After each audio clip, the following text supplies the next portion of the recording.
My baby was born. For the baby shower, please gift us $10,000. What? Startled by Catherine's carefree tone, I couldn't help but speak out loud. It had been years since I last spoke with Catherine. After what happened. Despite that, her wanting me to celebrate is just crazy. When I shared this with my husband, Nigel, he surprisingly suggested, let's both go and give the baby shower gift.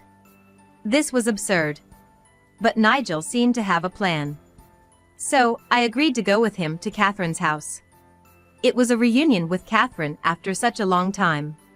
We greeted her with smiles. Congratulations on your baby, Catherine. Here's our gift for you. Nigel said, handing her a piece of paper with a smile. Catherine's face turned pale the moment she saw it. What is this? Catherine turned pale. We meet again, Miss Catherine Jones. Nigel said as he removed his hat and smirked. Seeing Nigel clearly, Catherine's eyes widened in shock. You are... She then started trembling pitifully. I'm Margaret Harris. Just turned 30. My husband, Nigel, is 35. And we have a 4-year-old daughter, Susan. We live together as a family of 3. Our life is ordinary and peaceful, but it wasn't always smooth sailing. This is my second marriage. My first marriage was about 5 years ago. Susan is my daughter with my ex-husband, Simon. Simon remarried too. To my sister, Catherine. Catherine is a year younger than me, 29. Given our close ages, we should have remained reasonably close even as adults. However, I haven't been in contact with Catherine for a long time. After what happened, it's understandable. People unaware of the situation often say things like, sisterly fight? Make up soon. But what Catherine did to me isn't something I can just let go of easily. What happened between us sisters? There were complex circumstances involved. As kids, Catherine and I were just like any other sisters. The change started when Catherine entered middle school. She realized she was pretty. She became interested in fashion, hairstyles, and started dieting. Her studies took a back seat. Catherine often got scolded by our parents and teachers. And my existence was a pressure for her.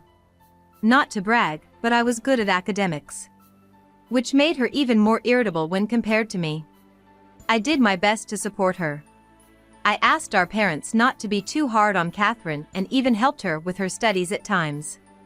But it seems like things you're not interested in just don't stick.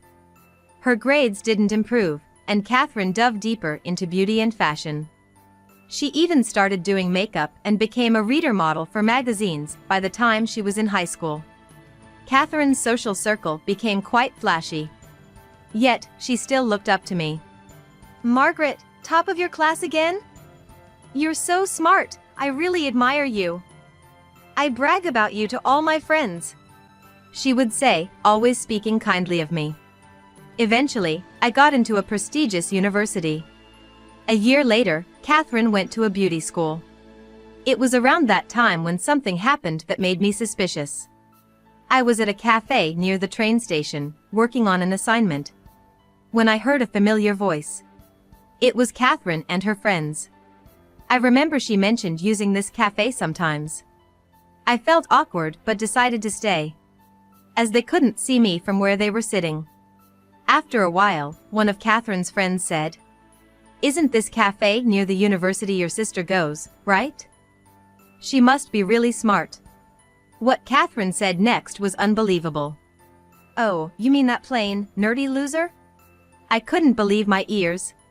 But it was undoubtedly Catherine's voice. Wow, Catherine, that's harsh. Are you guys not close? Not really. We just get along on the surface. She doesn't care about fashion, just buries herself in books all day. She looks so dorky. I'd hate to run into her in town. She's always studying hard, getting praised by teachers and parents, so she must be happy, even if she looks dorky. Catherine laughed. I was frozen, shocked and angry at what I had heard. After that, I returned home quite late. Catherine was acting as usual when I got home late. Welcome back, Margaret. You're late. Were you studying at the library again? You're such a hard worker. I was confused. Which one was the real Catherine? I didn't have the courage to confront her about what I heard. So, we continued on as if nothing had changed. But I couldn't shake off the feeling of unease. After graduating, I decided to move out when I got a job, reducing my contact with Catherine. Time passed, and I turned 25. I was about to marry Simon Jones, a classmate from university. We reconnected at an alumni meeting and hit it off. Simon worked for a regular company, but his family owned a lot of land in prime city locations, making them quite wealthy. However, that wasn't why I was drawn to him. It was his generous nature that attracted me. Before the wedding, I went home to introduce Simon to my family. Catherine was there, of course. She had become an esthetician, clearly very conscious about her beauty. Her makeup, style, and fashion were impeccable, just like a model. I was initially tense, but Catherine celebrated my news with the same untroubled laughter as before. My heart gradually warmed to her. Maybe back then, she was just a frustrated teenager. Time has passed, and we've all grown up. That's what I convinced myself of. Due to our closeness in age, Simon, Catherine, and I quickly became good friends. Sometimes, the three of us would even hang out together. If Catherine and I remained awkward, it would have worried Simon too. It turned out to be a good thing. After marrying Simon, I soon became pregnant. I had decided to go back to my parents' place for the birth. So, I consulted with them and started visiting a nearby hospital. It was a busy time. I had severe morning sickness and had to be hospitalized for a while. My parents visited, but I rarely saw Simon and Catherine. But I was too sick to worry about that. I had no energy to worry about what was going on around me. In hindsight, I wish I had been more observant then. If I had, I might have noticed something. And then, I went into labor. I gave birth to a healthy baby girl, Susan. But my health didn't recover quickly. So I stayed at my parents' for a bit longer. Simon, busy with work, hardly visited, leaving us to communicate mainly through emails and phone calls. Gradually, I got better, and was ready to return to the home where Simon was waiting. I wondered what he would say when he saw the baby. With such thoughts, I opened the door. "Simon, I'm home." No response. I opened the living room door, and to my shock, there was Simon and Catherine, in a compromising situation. "What?" I was speechless. Simon hurriedly dressed, but Catherine seemed oddly calm. "What's going on? Margaret! This is a misunderstanding." "Welcome back, Margaret," Catherine said with a sly smile. "What do you mean, welcome back? Explain this." "What's there to explain? You see what's going on. We're in a relationship," Catherine said nonchalantly, wrapping her arm around Simon. My head was spinning. What was Catherine talking about? Simon seemed resigned and apologized. "Sorry. I can't believe this. It's unbelievable, both of you. Susan and I are right here, and you're doing this." Confused and upset, I ran out of the house. But I had nowhere else to go. Reluctantly, I decided to take Susan back to my parents' house. While I was explaining the situation to them, my phone rang. It was Simon. "Sorry for startling you earlier, Margaret. But I've fallen for Catherine. I want a divorce." "What? What are you talking about? We have Susan." "I'll pay child support." So, I couldn't make sense of it. I listened to Simon in confusion. Why did he get involved with Catherine? He said he thought Catherine was cute when he first saw her. But she's my sister, his sister-in-law. We became close as a family. Then, I was hospitalized for morning sickness. That's when they grew closer. Catherine had tearfully confessed to Simon that I had always been mean to her, calling her stupid. I had never said such awful things. Clearly, Catherine was lying. But Simon believed her. He had his own insecurities too. He had gotten into university through a large donation from his wealthy family. Essentially a backdoor admission. He hadn't gotten into the prestigious university on his own merit. He felt complex about this, especially compared to me, who got in through regular admission. With this background, Simon empathized with Catherine, believing her story and becoming disappointed in me. You're smart and reliable, sure. But that's no reason to look down on Catherine. I'm disappointed in you. Marrying such a mean and nasty woman was a mistake. What are you saying? That's a lie by Catherine. Don't believe it. No, I won't be fooled. I'll sign the divorce papers and mail them to you. Wait, listen to me. My pleas were in vain. He hung up. I couldn't believe he'd fall for such a lie. I was stunned. A few days later, overwhelmed by everything, I came down with a fever. My parents, who knew everything, comforted me and took care of Susan. It was humiliating. I needed to recover quickly and fix this situation. As I was thinking this, the front door opened. I thought it was someone else, but when I came out of my room, it was Catherine. Oh, Margaret, you're here? Catherine spoke nonchalantly as soon as she returned. I couldn't contain my anger. What are you saying? What do you mean, Catherine? Lying and deceiving Simon like this? I yelled.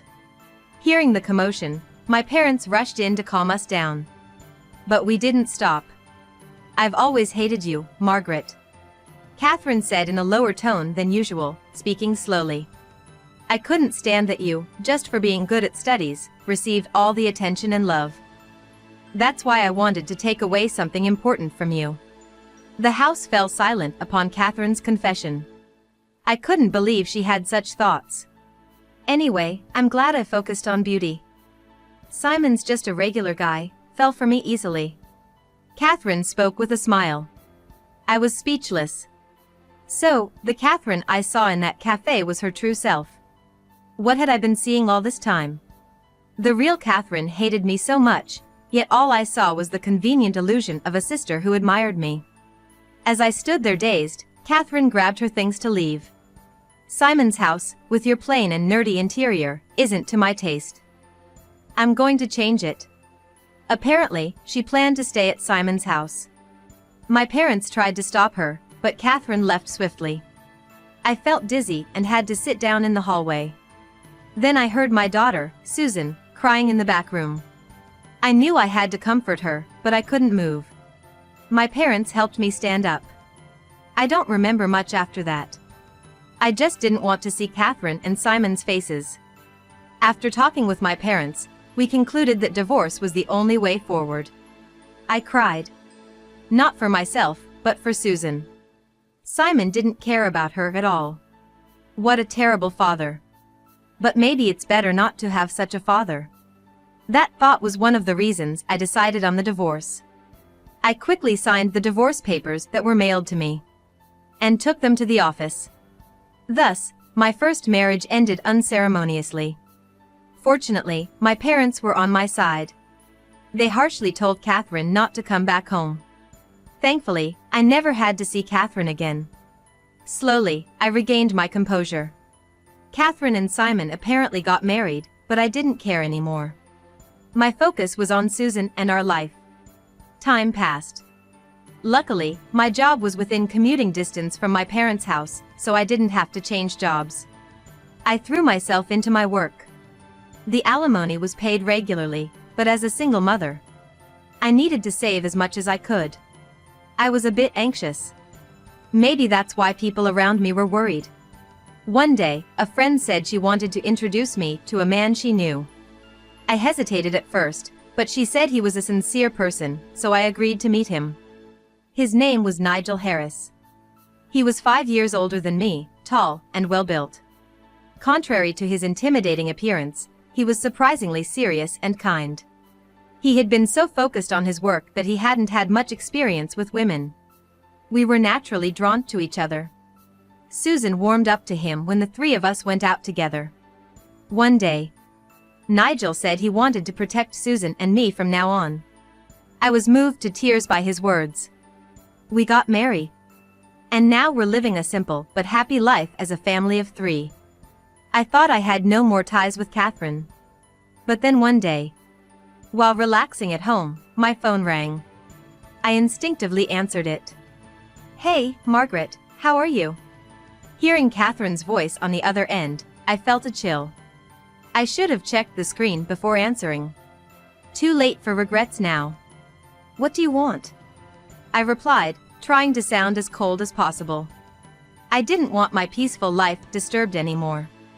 Then Catherine cheerfully said, I had a baby.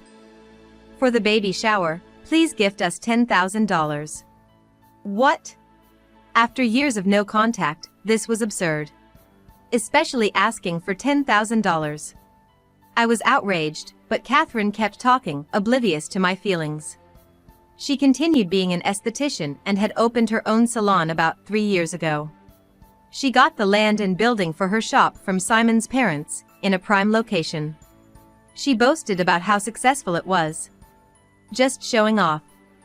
I quickly ended the call, disgusted by her self-centeredness. Unbelievable. How could she dare call me after everything? I was still fuming when Nigel came home late that night.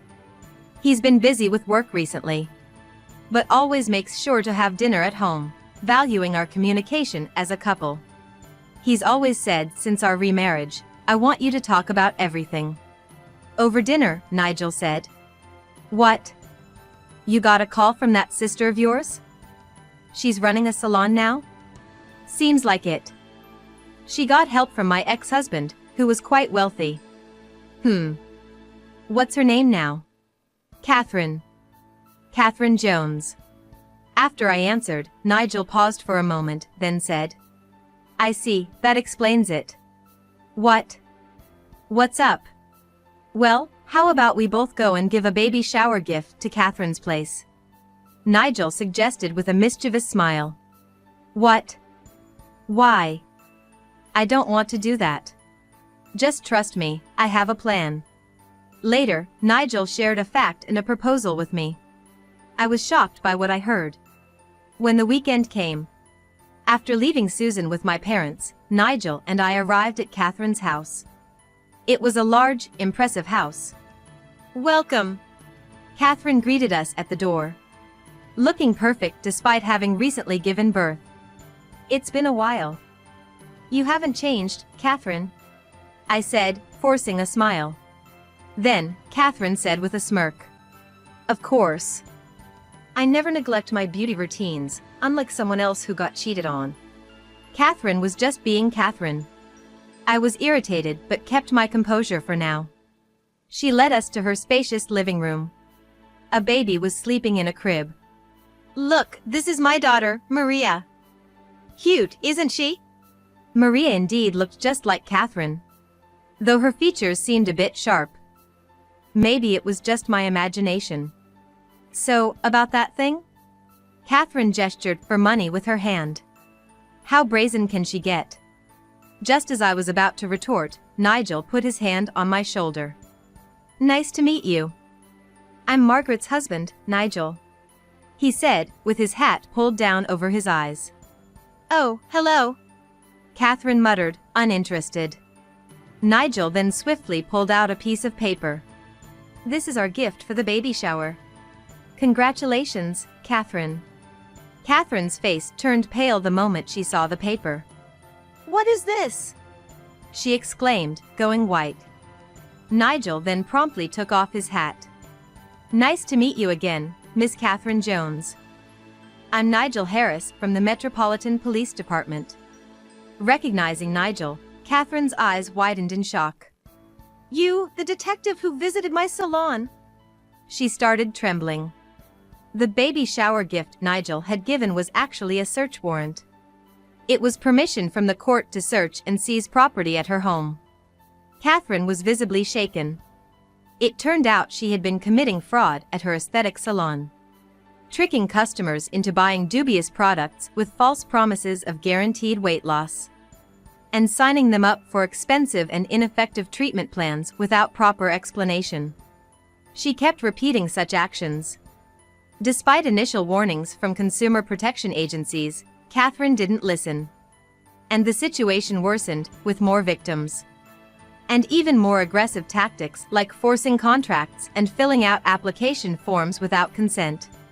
Multiple complaints were filed, prompting the police to raid her salon. Nigel was the officer in charge. Nigel's profession is a police officer. However, Catherine had cleverly hidden evidence at her salon, making it difficult for the police to catch her. This was why Nigel had been coming home late lately. Coincidentally, the investigation target turned out to be my sister. Catherine's call about the baby shower gave Nigel a reason to visit her home. Fearing that going as a police officer might raise her guard, he decided to use the baby shower visit to his advantage. Thus, Nigel kept his identity hidden until the last moment, successfully entering Catherine's house. As soon as Nigel signaled over the radio, other officers who were waiting outside entered the house. "Sorry, but we wouldn't have been let in otherwise." Then, Simon arrived. "What's all this commotion? What's going on, Catherine?" Catherine could only groan in response, unable to answer Simon's pressing questions. The police officers entered various parts of the house, seizing all sorts of items in cardboard boxes. As Simon gradually understood the situation, he questioned Catherine more intensely, seemingly oblivious to my presence. In a panic, Catherine suddenly lunged at one of the officers who had entered the house. "Stop it! Don't mess up our house without permission!"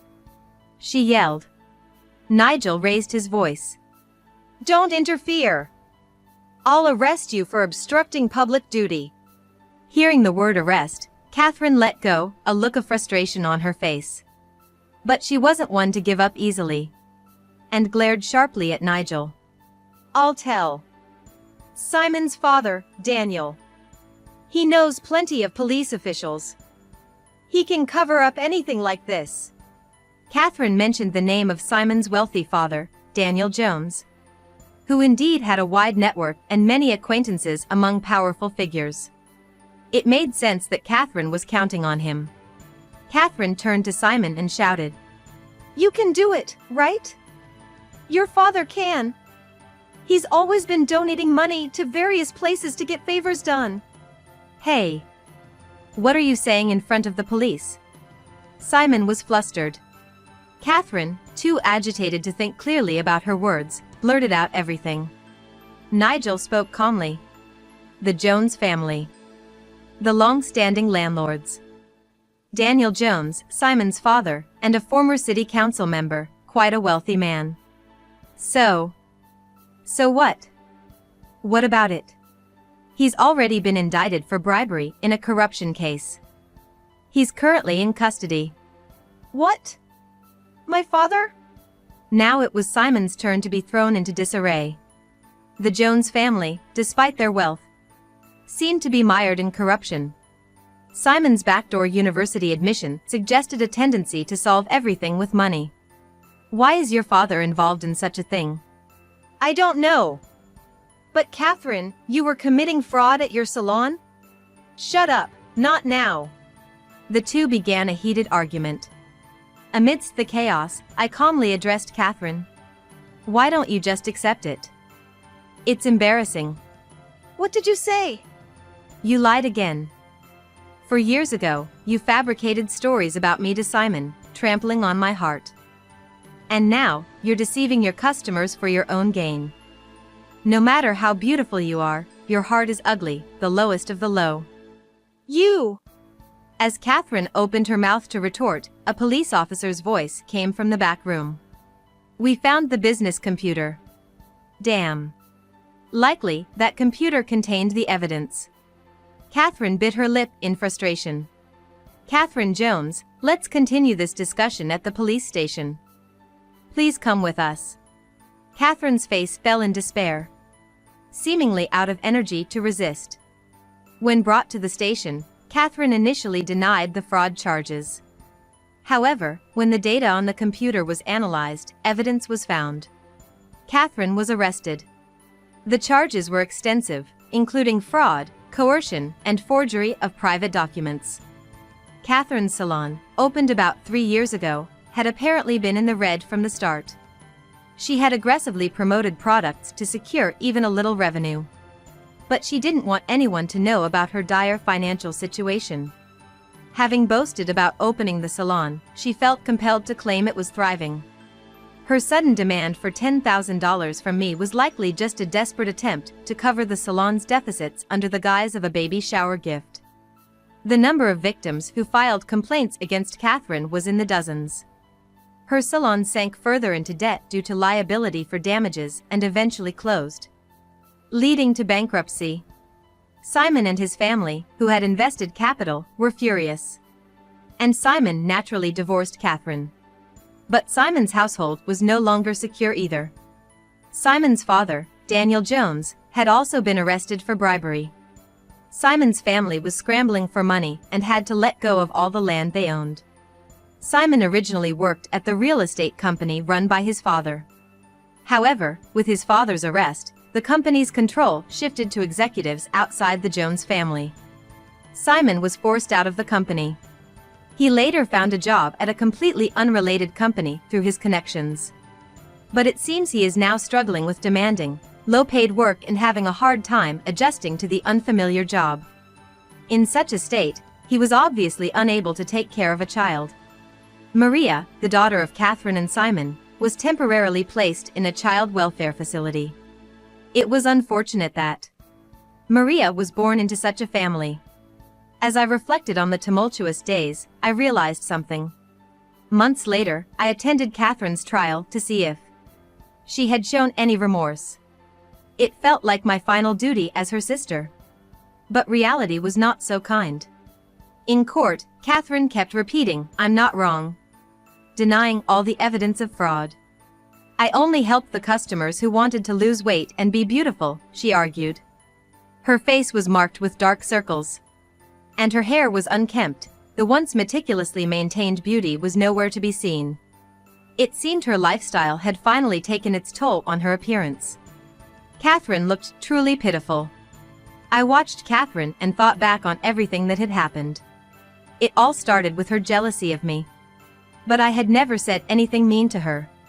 Our parents, initially upset with Catherine's lack of interest in studies, eventually stopped scolding her.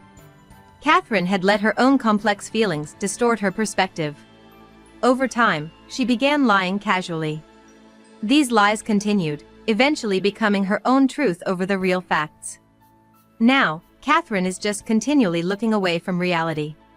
She's fabricating twisted facts, not thinking for a second that she's in the wrong. And this is the result. Poor Catherine. Eventually, the verdict was given. Due to the severity of her actions, she received a 3-year prison sentence without probation.